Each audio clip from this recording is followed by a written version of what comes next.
Yuk kita mulai ya. Kita akan membahas tentang kegawat-daruratan persalinan atau melahirkan. Kemarin kan kita udah bahas apa ya? Hamil dengan diabetes. Kemudian apa ya kemarin ya? Kesehatan dan vakum. Nah, sekarang kita akan membahas tentang kegawat-daruratan persalinan. Kita tahu bahwa melahirkan itu memang intrik, banyak faktor yang menyebabkan komplikasi, tidak hanya sekedar pokoknya ditunggu nanti kan lahir sendiri. Kalau kita salah pengelolaan, jadinya bisa mati. Kematian tidak hanya bayinya, kadang ibunya juga meninggal. Nah, ini salah satu penyebab kematian ibu yang paling banyak itu perdarahan. Nah, perdarahan seringkali terjadi karena salah pengelolaan waktu melahirkannya. Jadi kita harus bisa mengantisipasi apakah nanti persalinannya itu bisa berjalan dengan bagus atau akan menjadi komplikasi. Jadi kita lihat selama hamil, selama persalinan dan pasca melahirkan, karena kan setelah melahirkan ada perdarahan postpartum. Jadi tidak sekedar ditunggu aja kapan bayinya itu lahir gitu ya. Nah, ini adalah penyebab melahirkan. Ada 3 P. Apa itu, Mbak? Apa Mbak Rias? Tahu nggak P?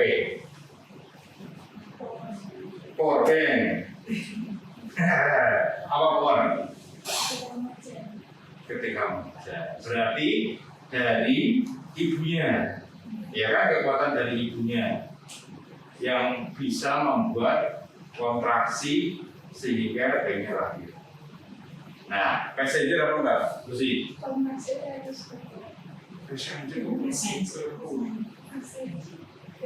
Kalau kontraksi itu powernya, ya kan? Ibunya mengejar, berarti otomatis powernya untuk bisa mengejar dihasilkan dari kontraksinya. Itu. Berarti passenger itu adalah si bayinya, itu. Nah, kalau paksat ini apa? Bagian zas. Passenger itu apa? P yang ketiga ini.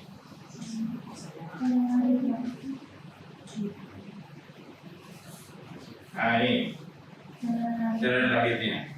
Nah, jalan lahir ada berapa? Jalan lahir itu apa?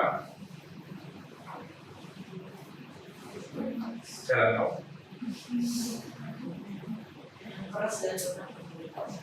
Ada yang keras, ada yang lunak.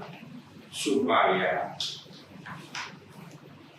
proses melahirkannya bisa berjalan, maka si bayi dibutuhkan manuver, namanya manuver seperti ini.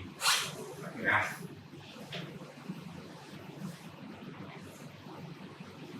Jadi bayi itu kalau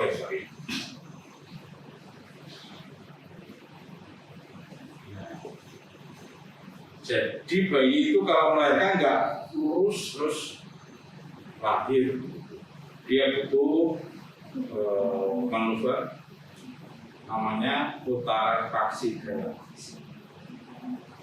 diikuti dengan putaran traksi yang di luar. Nah, putaran traksi ini bisa terjadi karena bentuk panggulnya wanita yang memang bentuknya seperti itu, sehingga si bayi itu kan lahirnya kan memang kepalanya wajahnya di bawah.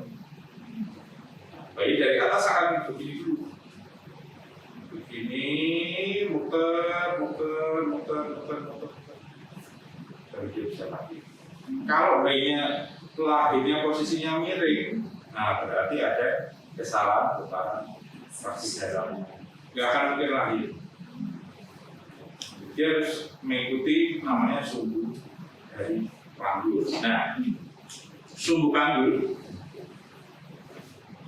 seperti ini. Dilihat dari kepalanya nih, ubun-ubun kecilnya. Pertama kan begini nih, entah ubun-ubun kecilnya di kanan atau di kiri, bisa begini atau begini. Yang penting pasti seperti yang di atas. Pada saat dia masuk pintu atas panggul. Kemudian kepalanya masuk dia ke pintu tengah panggul. Berarti dia akan kiri. Setelah itu pintu bawah panggul dia akan begini. Nah, akhirnya dia lari. Berarti pengertian panggulnya sempit atau tidak harus ngerti. Jadi bayi itu nggak langsung tiba-tiba keluar gitu. Nah, salah satu melahirkannya itu nggak jalan-jalan atau bagus lama, mungkin ada kelainan di panggulnya, mungkin ada kontraksi yang tidak bagus, atau bayinya yang kesalahan putaran pasti dalam. Seperti tadi dikatakan bahwa ada panggul lunak dan panggul yang keras. Artinya kalau yang lunak mungkin otot-ototnya. Kalau otot, namanya lunak pasti bisa ditekan. Tapi kalau yang keras, ya itu sudah segitu, tidak bisa ditambahin, ya kan? Nah, lunak bisa juga mengganggu persalinannya. Kalau bentuknya itu tumor, ini kan lunak di tumor, tetapi mengganggu dari melahirkannya. Tumor bisa macam-macam nih, bisa mio, bisa kista, pokoknya yang mengganggu proses melahirkan. Nah, kalau jalan lahir keras, kita lihatnya panggul ini. Ini panggulnya seperti ini. Ini panggul orang normal, seperti ini. Nah, ini kan ada ukuran-ukurannya nih. Diameter anteroposterior terpendek 10 cm. Ya. Nah, anteroposterior 10 cm. Jadi yang bisa lahir normal kalau diameternya kalau bayinya itu ukurannya kepalanya kurang dari 10 cm. Kalau bayinya 10 cm lebih, nggak akan bisa lahir. Karena normalnya kurang dari 10 cm. Transversal dari kanan ke kiri 12 cm.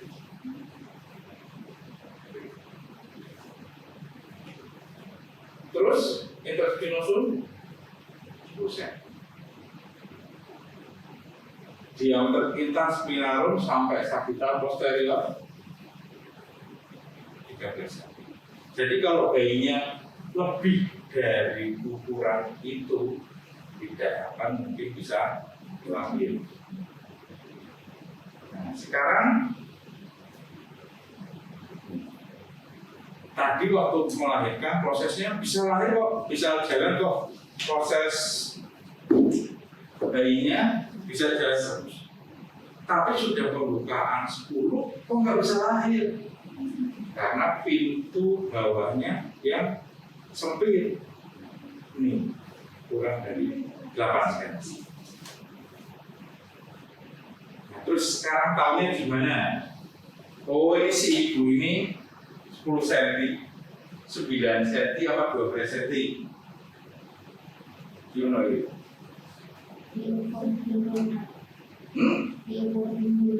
Gimana cara? Pakai sepak paku. Kalau ibunya gendut, kayak saya. Ayo, kan jangka paku di luar ya? Ya kan? Kalau ibunya gemuk, ayo, gimana? Kan belum tentu yang kurus itu panggulnya. Mungkin kalau kan panggul luar itu kan bukannya dari sini ke sini, ya kan? Padahal kan yang penting kan yang di dalam. Bisa saja di sayapnya lebar kanan kiri, wah luas nih. Tidak bisa.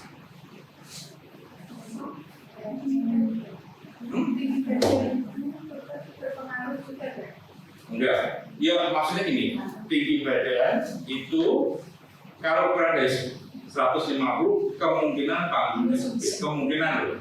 Tapi kan belum tentu. Pasien waktu kapan itu tinggi badannya cuma 1,9 tapi lahirnya 3,9 gitu. Jadi belum tentu. Mau coba. Pakai meteran.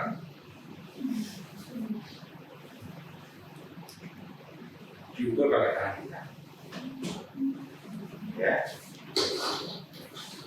Diukur nih. Tangan kita ini berapa? Kan yang bisa masuk itu kan tangan kita waktu periksa darah. Ya kan? Kita kan periksa darah. Ini kan di luar nih, kakinya. Seperti ini. Berarti kita butuh tahu tangan kita masing-masing ini ada berapa senti. Diukur nih. Nih ya, 14 nih contohnya. Jarak antara, kan kita bisa masukkan tangan kita kan dari bawah nih. Ini kan, jarak antara tepi bawah dengan promotorium 12 sampai 13 cm. Itu yang normal. Itu yang normal. Berarti kalau bayinya ini ukurannya masih 12 sampai 13 masih bisa. Baik, kita kan nggak mungkin ukur yang di atasnya ini, ya kan? Kita kan nggak mungkin ukur di atasnya sini. Aksesnya kan dari kakinya. Berarti butuh tahu tangannya masing-masing itu berapa senti. Jadi kalau tangan saya ini tadi diukur 14 cm. Ya. Kalau saya masuk, oh saya bisa merabai promotoriumnya. Oh berarti lebih dari berapa nih? 14 cm kan tangannya 14 cm. Jadi sempit dan tidaknya itu apakah kita bisa merabai ini? Jadi contoh, kamu kan kecil, coba berapa tangannya? Kan mentoknya di sini ya, 7. Nah ini ukur nih, dari sini, ya kan? 10 nih, ya kan? Nah, kalau trias, tangannya cuma 10. Tapi pada saat masuk, normalnya kan 12 sampai 13. Tapi kok trias cuma 10 kok promotoriumnya berapa ya? Berarti ukurannya ini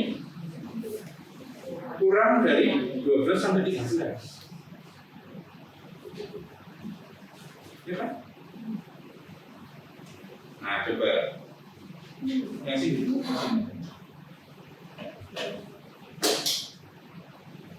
Nah dulu ya.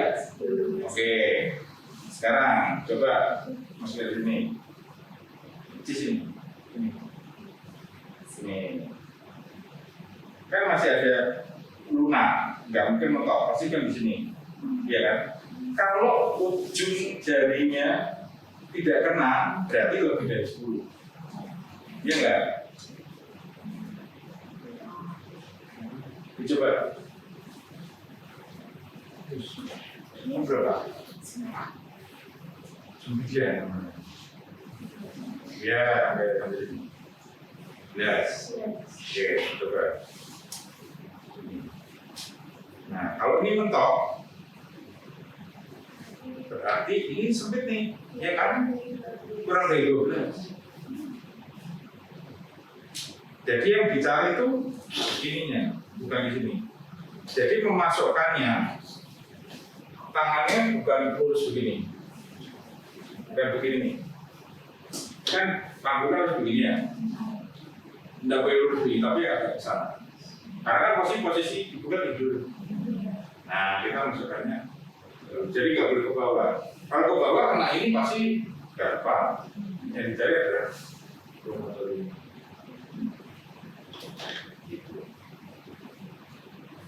Itu yang paling betul ini tanggulnya luas atau tidak juga kamu betul.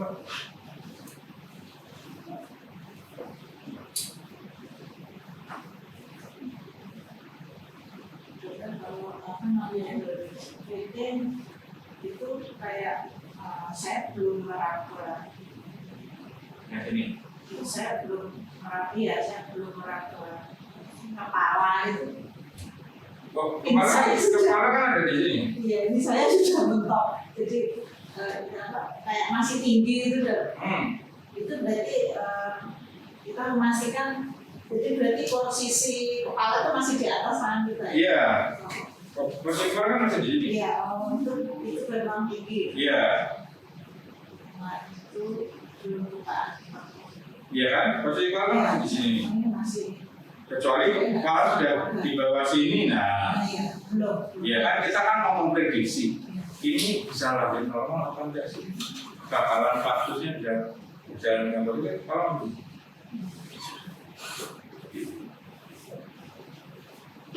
ini diinget-inget nanti tangannya sendiri nih. Coba, tesnya berapa? Mentok di sini. Nah, coba. Kan masih ada ini kan dobrak masih long. Jadi tidak bisa bilang oh tangannya dia pendek, tangannya dia panjang, jadi bisa meraba ke mundur itu. Nah, itu kan tergantung masing-masing. Tergantung masing-masing. Tangan apa aja itu?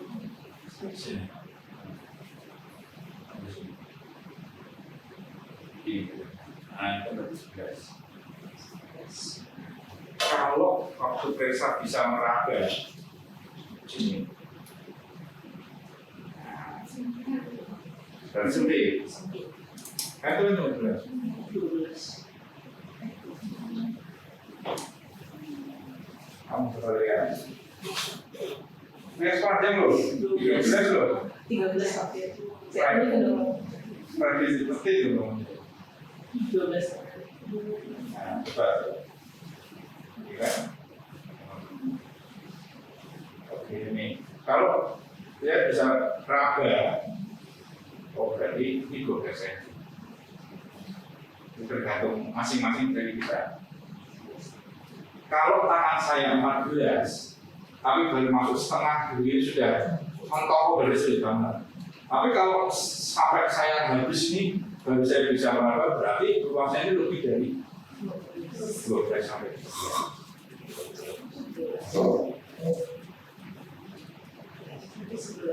Ya.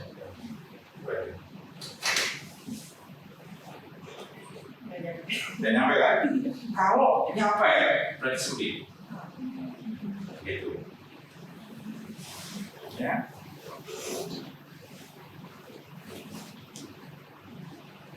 Itu yang paling. Ini kan bayi baru masuk pintu atas kandul nih. Ya kan? Nah, kalau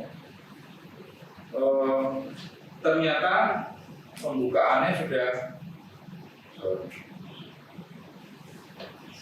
yang sering itu kan udah pembukaannya 8, udah pembukaannya 10, tetap nggak bisa lahir nih, gitu kan? Masih tinggi, berarti ada kesempitan di pintu bawahnya.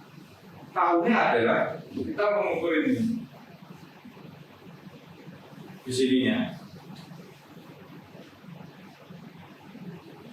Kalau sudut ini kurang dari 90 derajat, artinya kurang dari 90 derajat, berarti sudut ini lebih sempit, nggak akan kena ini. Jadi ini harus lebih dari 90 derajat. Tahunya 90 derajat adalah, ya, pada saat kita periksa, itu jari kita buka begini. Itu saya di dalam. Di dalam, bukan di dalam. Kita masuk, kita periksa yang sini dulu nih. Wah, mantap apa jari kan? Oh, bagus kok, lebih dari 13 cm. Tinggal kita lihat pintu bawahnya dibuka begini. Kalau jari kita begini, nah berarti bisa. Tapi kalau begini, kan nggak lebih dari 90. Kita cari yang paling, karena kan kita tidak mungkin bisa merambah atas, kita bisa taruhnya di bawah. Di bawah. Kalau yang di bawah aja begini, masih sempit bawahnya. Jadi meskipun yang atas itu lebar, tapi nanti deh tunggu kalau dia sudah pembukaan, sudah melahir, kepalanya sudah di sini, pasti nggak bisa lewat karena pintunya nutup. Gitu. Nah, kadang kita itu kan miss ya, kelewatan nih pembukaannya. Jalan sudah, panggungnya sudah luas, tapi selama perjalanannya kok ada sesuatu yang nggak beres. Kira-kira bayinya sehat atau enggak? Nah, ini ada namanya jarak antara pemulung nih, yang lunak begini. Yang kita takutkan adalah ngepas banget panggulnya sehingga bayinya kan terkompresi. Nih, seperti ini. Ada jaraknya nih, suturan. Makanya kalau proses melahirkan yang diperiksa bukan hanya pembukaannya, tetapi namanya molasenya juga diperiksa. Artinya kalau seperti ini masih ada gap antara kanan dan kiri, itu masih normal. Kalaupun masih ada gap seperti ini, masih oke. Kadang kan ibunya kuat banget, bayi itu kan nggak punya dosa, pokoknya kenceng aja, gitu kan. Tapi kita harus hati-hati nih, meskipun proses persalinannya bagus, kakinya buka 4, buka 6, buka 8 sampai mau lahir. Tapi kita harus hati-hati nih. Nah, kalau sudah ada overlapping seperti ini pasti panggulnya sempit. Bayi kan nggak punya daya, nggak punya dosa. Dia mau didorong sampai kayak apapun ya lahir aja. Hanya kepalanya ini kuat atau enggak? Kalau masih positif 2, maka dalam 24 jam akan kembali. Gak apa-apa. Tapi kalau sudah positif 3, apalagi seperti ini, maka akan timbul perdarahan. Bayinya kejang-kejang. Ya. Tapi kalau masih positif 2, 24 jam masih akan kembali normal. Nah, seringkali itu gemes, kepalanya udah di bawah, kok gak lahir ya, terus akhirnya main di vakum aja, vakum aja kan itu kan itu bisa lahir ya. Akhirnya fraktur, karena kan sudah dipaksa lahir bayinya yang tidak kuat, atau barunya nggak lahir, namanya distosia. Kepalanya sih lahir, kepalanya sih bisa lewat nih, tapi karena baunya lebar, kayak Trias, Trias, ini kita baunya lebar, ini baunya kecapol nih di sini. Jadi kepalanya sudah lahir, itu namanya distosia. Nah, kalau distosia ini dipaksa lahir seperti ini,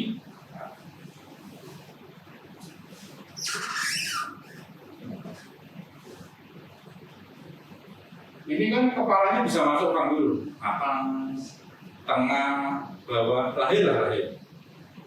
Tapi Yunita nggak sabar. Wah, ini udah ini cepet-cepet mau pulang, ditarik aja. akhirnya terjadi paralisis dari nervus yang baru.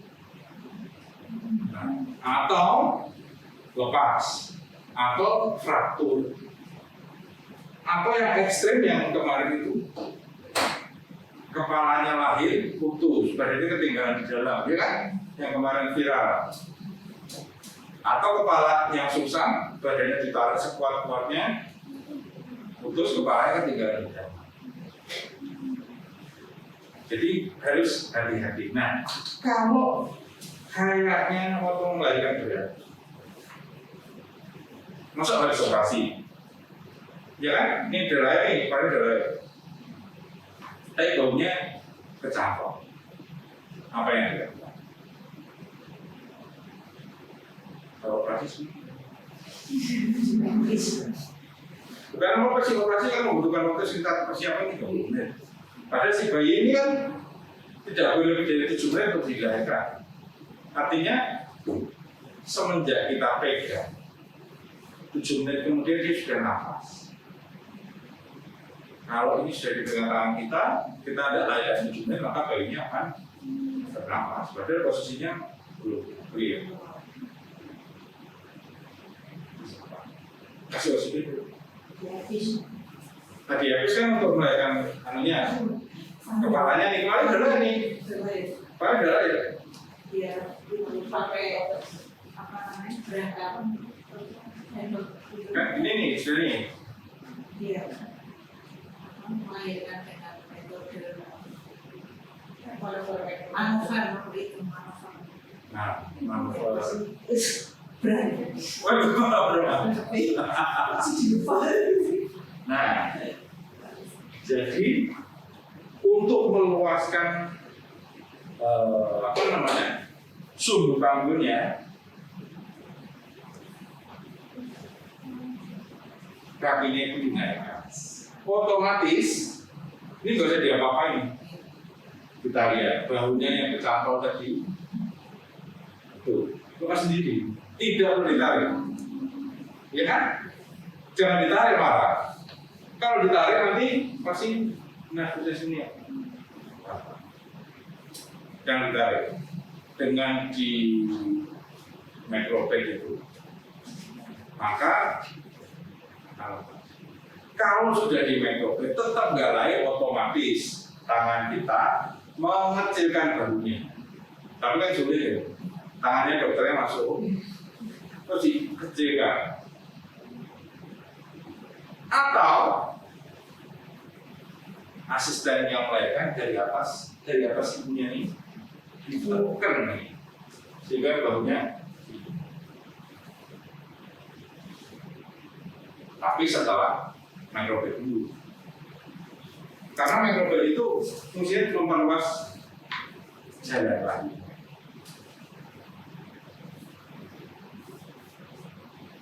Itu trik-trik yang harus diselesaikan dalam waktu kurang dari 7 menit. Karena begitu pegang 7 menit, bayinya bernafas. Nah, sambil kita panik, apa yang dilakukan? Kan panik gitu ya? Gitu. Asistennya melap mukanya, dihilangkan dulu lendir-lendirnya, sambil kita boleh panik, tapi nggak boleh menjadi 7 menit. Itu berlaku juga kalau melahirkan susah. Kalau melahirkan susah kan kita harus pegang bayinya. Nah, dari dipegang bayinya sampai lahir itu harus berhenti. Karena menit ke-7 dia sudah bernafas. Kalau dia bernafasnya masih di dalam atau begini, dia untuk bernafas kan butuh paru-parunya masih tertekan.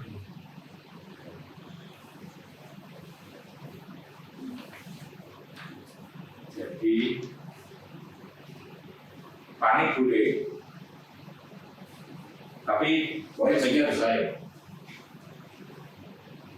Gitu.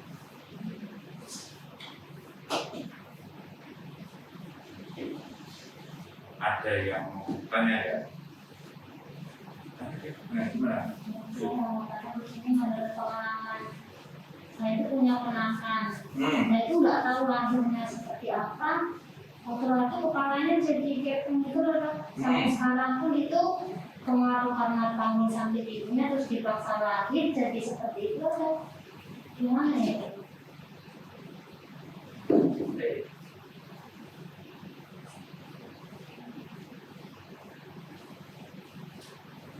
Ini yang terjadi. Molasenya moderat. Pada saat molasenya sudah moderat, dia bisa kembali. Terlalu lama dia di bawah panggung. Terlalu lama. Terkompres kepalanya ini. Terlalu lama.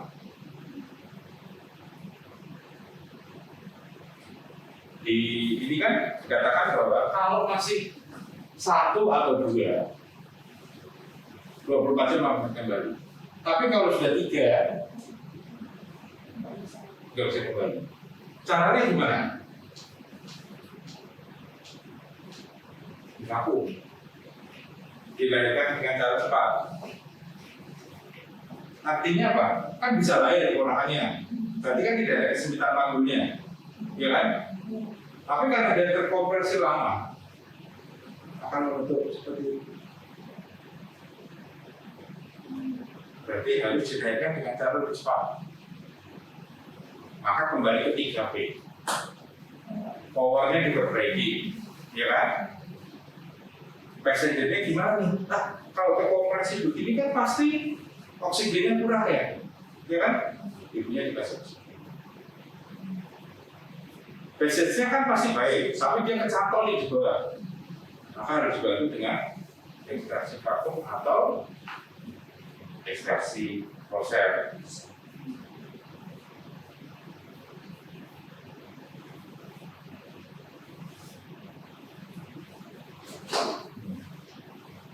Itu nunggu berapa menit? 1 menit, 2 menit. Tidak ada patokan nih berapa menitnya. Yang penting tidak ada kemajuan tersalin. Artinya begini, pada saat sudah mau lahir, kan normalnya ubur-ubur kecil di atas, normalnya nih. Tapi kadang namanya bayi kan nakal ya, dia mau begini, ubur kecil di kanan. Kita boleh nunggu kalau ini muter. Yuk dikit lagi yuk, yuk dikit lagi yuk, yuk dikit lagi yuk. Tapi kalau ditunggu tetap begini, ya itu berarti statusnya macet. Terjadi deep transfer stress. Pasti lahir, karena bayi itu kan nggak punya dosa. Kecil. Ibunya dikasih kekuatan, didorong sama suaminya pasti lahir. Tapi pasti ada. Jadi kita patokannya betul-betul yang kecil. Tidak ada waktunya 1 menit, 2 menit. Secara teori memang dari pembukaan lengkap sampai lahir berapa jam? 2 jam ya?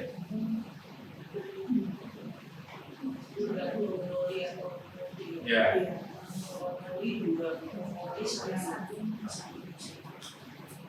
Artinya kita boleh menunggu nih kalau dia memang ada kemajuan. Tapi kalau tidak ada kemajuan, ditunggu segini mau ditunggu sampai 2 jam ya pasti akan tetap begini. Artinya kalau kita hitung udah mulai nih jam 9, ditunggu nanti kan jam 11 lahir sendiri. Ya itu akibatnya, jadi kepalanya panjang.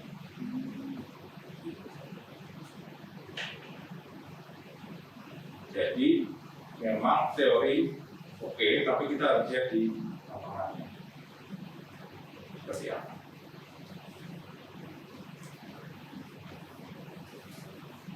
Seperti yang sebenarnya. Kalau saya lebih lanjut dulu. Tuh, apa? Mau izin tanya. Kalau yang tadi itu kan buat mengukur panggul sepet atau enggak kan dengan cara VP. Ya. Kalau berdasarkan yang saya tahu itu kalau VP ada indikasinya ya, misalkan ada pancar-pancar maka boleh menggunakan VP. Nah, tapi kadang-kala ada pasien yang misalkan dia rencana untuk XC atas indikasi CPD. Berarti kan posisinya sebenarnya belum ada kontraksi tapi sudah dilakukan PT gitu untuk menentukan ukuran panggulnya. Nah kalau gitu sebenarnya indikasi kita udah boleh ngelakuin VT, boleh mengukur ukuran panggul itu apa ya? Sebenarnya 36 minggu pada saat si ibu kita prediksi yuk lahir normal, kita wajib melakukan pemeriksaan darah untuk mengukur. Berarti sebenarnya nggak mesti ada kencang-kencang udah Tidak boleh mesti, langsung iya. VT. Jadi pada saat di poliklinik itu, wah ini pasti sempit nih, ini kan makanya keadaannya mengancam jiwa kita bisa antisipasi selama hamil, proses persalinan atau pasca. Jadi kalau selama hamil ternyata di 36 minggu kita udah periksa nih, yang tangannya cuma 10 cm tapi bisa meraba ke hamil lahir. Karena ada cephalopelvic disproportion, ada ketidakseimbangan antara kepalanya dengan panggulnya. Itu jangan lahir normal karena pasti macet, pasti nggak maju. Indikasi periksa darah memang nih untuk melihat kemajuan persalinan, untuk melihat bagian bawah bayinya itu apa, progres persalinannya seperti apa. Nah, pemeriksaan panggul memang sehari diperiksanya waktu antar-antar waktu di poliklinik. Tapi kan belum tentu semua pasien yang melahirkan itu kan lewatnya poliklinik. Kayak tiba-tiba datang nih dari NTT gitu kan, mau datang dari Kupang mau datang, dari Sumbar mau datang, langsung kita tahu nih gimana ya mau diperiksa. Kalau kepalanya sudah masuk nih, tetap kita periksanya ya pintu bawahnya. Artinya apa? Kalau datang Pak, kita sudah tidak bisa meraba promotoriumnya. Berarti kan pintu atasnya sudah bisa dilewati bayinya nih. Oh, berarti pintu atas aman lah. Pintu bawahnya gimana nih?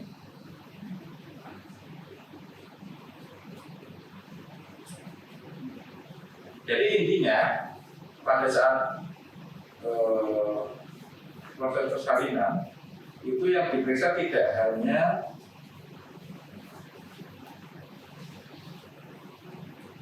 pembukaannya, tetapi molasenya atau lubang titiknya dari tabung.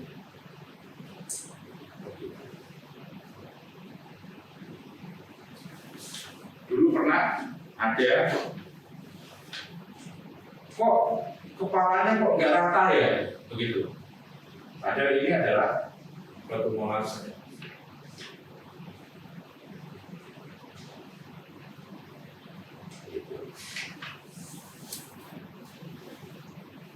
Oke, ada pertanyaan?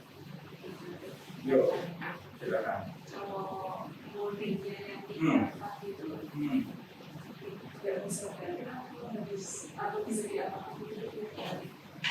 Kalau seperti ini, 3 tempat, 3 dapat nggak bisa kembali, ya kan gitu.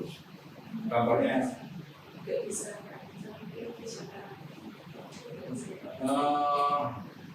kalau ini pasti harus ada berdasar untuk mengevakuasi darahnya. Kalau 3 pasti nggak bisa. Ya jadinya seperti Qurannya. Makanya jangan sampai. Begitu juga. Kita mau apa nih? Sesar. Apa lain? Kadang seorang dokter memaksa, bukan memaksakan, oh ini bisa nih lahir apa? Karena melihatnya ini molasenya ada. Ini kalaupun dia paling kalau tidak ada paling dipaksa-paksa dulu positif 1 nanti 24 jam akan kembali. Selama panggul-panggulnya nih keluar.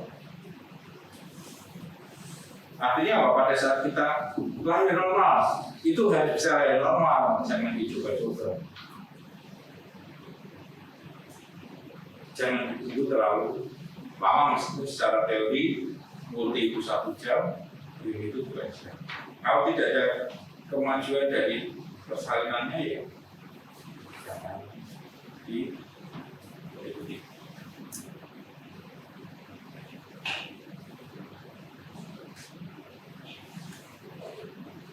Kamu tanya apa? Tanya apa? Nah, terus gini, kalau kepalanya ini sudah di bawah, ya kan? Oh, sudah pada mau mulai nih, tetap nggak lahir. Akhirnya kan operasi. Nah, operasi itu kan yang dibedah kan atasnya tulang. Maka harus dibantu asisten untuk mendorong kepalanya supaya kepalanya ini bisa lahir. Karena kepalanya kan sudah terjebak di ini. Jadi dan mendorong kepala itu beresiko tempurungnya rusak. Apapun kan tangan kita pasti lebih kuat nih. Jadi bisa rusak, bisa fraktur, bisa dan sebagainya. Jadi